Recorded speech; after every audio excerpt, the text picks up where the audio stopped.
Hello, everyone, and welcome to BIF Digital Season Series for next year, 2021.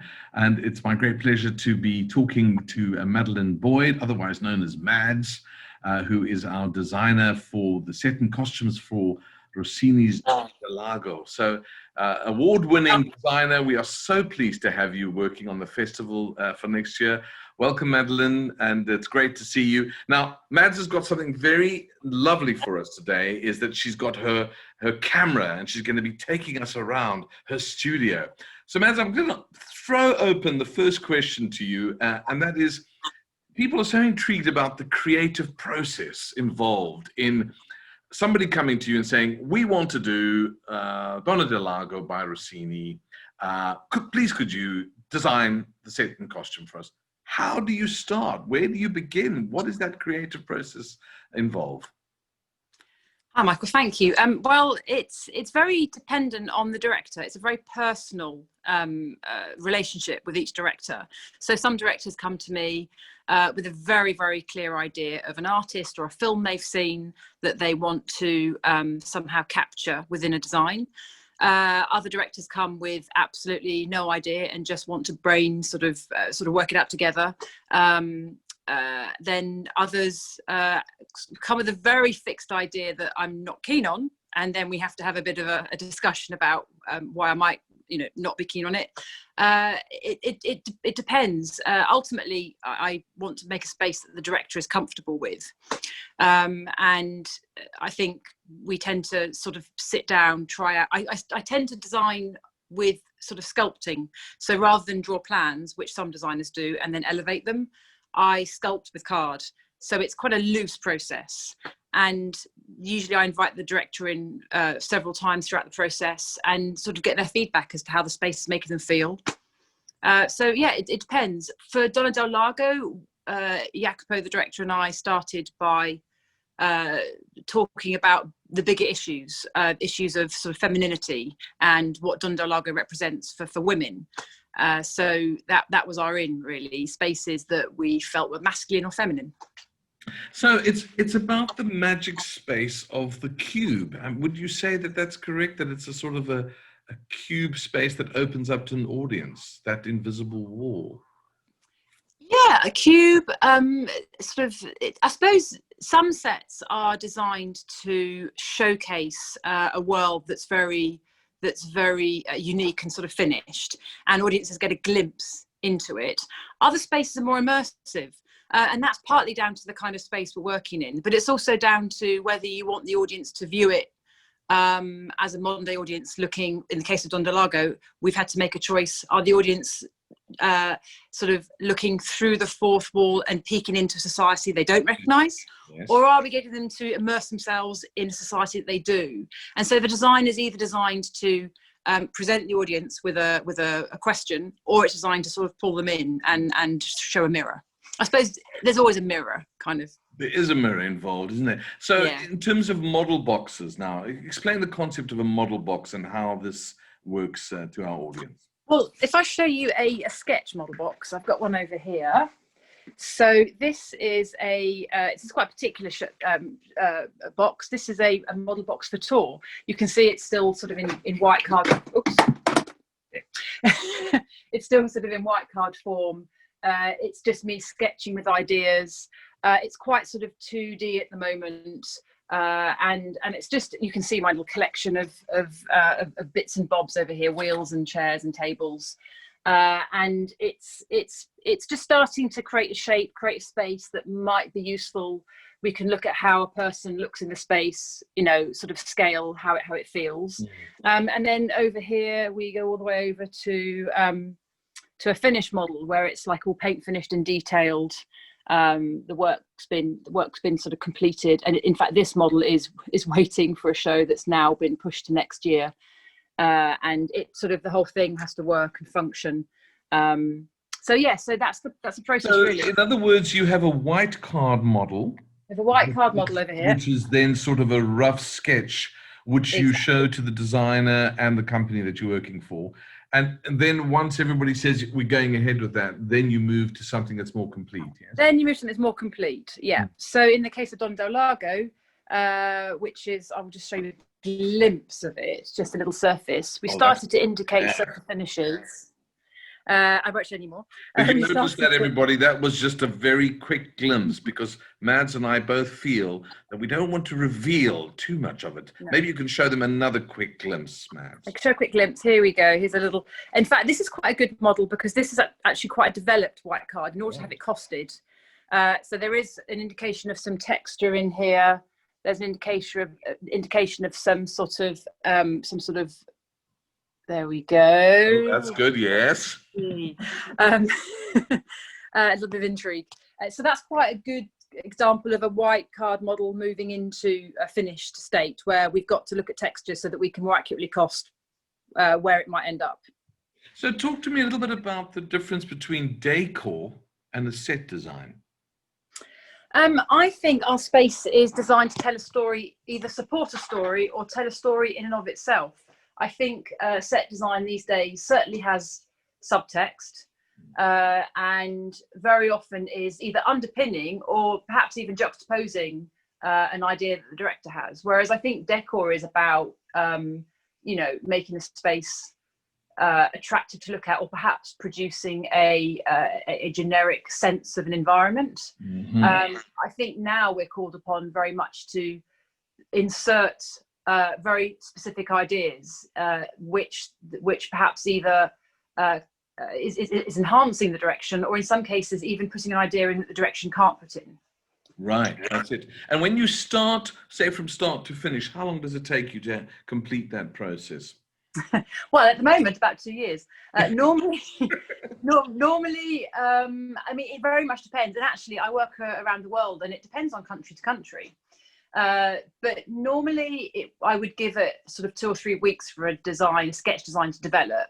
And I may have been thinking about it for weeks beforehand, depending on when the job is offered. It's usually 10 days if I'm really going great guns to get a final model up from sketch to finish. Then, of course, the fascinating aspect of it is that we have this model box in miniature, and then it gets handed over to the set builder. And the set builder has to look at both the texture that you've created, the paintwork that you've created, and has to create that. And then do you go to the workshop to view the work and see the work now in its larger form? And what is that like? And have you ever had the experience where you've gone there and went, oh my God, this is not how I imagined it to be in finished form before it moves into the theatre? Touch wood, the model is very accurate. So I'm lucky enough that I've never had any nasty surprises about the design. I always argue if it works in the model box, it works in real life. And I think perhaps more than other designers, I'm really addicted to the model box and the process of crafting it and painting. So no, I've often gone into a workshop and gone, that's not how I would have built it. But then that's usually about the materials and the principle of the build rather than the idea itself. I haven't yet walked into space and gone, oh, I don't like the design, but I have walked in and gone, cardboard. Maybe not. Maybe not. So in terms of sometimes moving pieces, what degrees of engineering do you need to have knowledge of in order to assess and assist the set builder? Because in my experience, often a designer will come in and say, right, I want these screens to move like this, and I want that to come in at that angle. And they have no clue as to how the dynamics of all of that is going to work. And they just hand it over to the set builder to solve the puzzle. So probably my answer would be different to production managers or set builders that have worked with me. I think I'm pretty practical. If I can't imagine how it could work, I probably won't propose it in the model. Right. I don't adhere to the principle of just tell them what you want and get them to work it out. It usually ends badly. Having said that, what often happens is I've got a vague idea of how something might be engineered or how it might work, and inevitably the set builder has a better, cleaner, quicker idea than me. And so I think I have to have an awareness of not being utterly impractical, but set builders, production managers, even the people that draft the models for me, because I tend to have somebody come and technical draw it, they often have a much more concrete sense of the materials or the process involved. So then comes to the idea of painting. One creates a sort of a palette, if you like, for your set, and in many ways there's a kind of artistry around. You think about a composer who sits down with a piece of paper and is able to hear the music in his head and writes the music on a piece of paper without actually hearing it. The question that I have for you is that when you choose your palette, are you aware of how it's going to change under lighting, and how lighting will enhance the palette, detract from it, add to it, destroy it? There are those components where, are you working in sync with your lighting designer in terms of the coloring that you're going to be putting onto your set? I do, yeah. And in fact, so for example, I'm slightly allergic to the color brown, or allergic to the color brown, mainly because when you light brown, it pretty much stays brown. Right. And I'm fortunate that I work with closely with a couple of fantastic lighting designers regularly, who always come and look not just at the set but also the fabrics and the costumes, put them under light, will often have an opinion about whether I should push even the color white warmer or colder. Should it be a light gray rather than a cream? So yeah, I really like having a lighting designer involved. In terms of the color palette, I tend to let that be intuitive. And that tends to be based also on period. So if I'm doing something in the 50s, I'll have been exposing myself to a lot of perhaps wallpaper or paint or costume from the 50s, and that will just sort of seep into the color choices without me really making much of a choice. But then the lighting designer will come in and tweak that. And also, what people I don't think appreciate is that when you say set designer and costume, you're also quite involved in props as well, and in terms of the creation of any particular prop for a production. Is that correct? Yes, I mean, especially if it's a very specific a prop, sometimes they're really good fun to make. Don't tell anyone, but in general, I'm slightly allergic to props. I don't really like them. I don't like a lot of stuff on stage, but if the director requires it, they get it. And then it is, yes, choosing the prop, something that has history, something that has authenticity. I think it really helps the performer find their character often, even if it's a hand mirror. The hand mirror that performer is holding and using, it needs to make them feel convinced of the story they're telling. But I tend to prefer fewer props and very beautiful. And do you design furniture for the stage at all?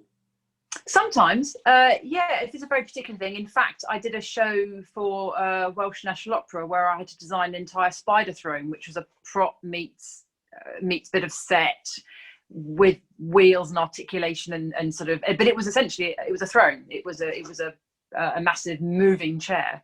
And that was really good because that was a collaboration in a scrapyard, finding bits and bolting them together. So Madeleine, as we come to the end of this, just tell us about how you're coping with the current situation. How is it impacting upon your work? How are you keeping yourself busy and positive through this COVID nightmare that we're all living through? Well, I'm quite lucky. I've got two small children, so I don't really get a lot of time to think about my job. When we were in full-on lockdown, I was trying to do homeschooling and learnt that I wasn't gifted in that department, so I won't be going down the route of retraining as a primary school teacher anytime soon.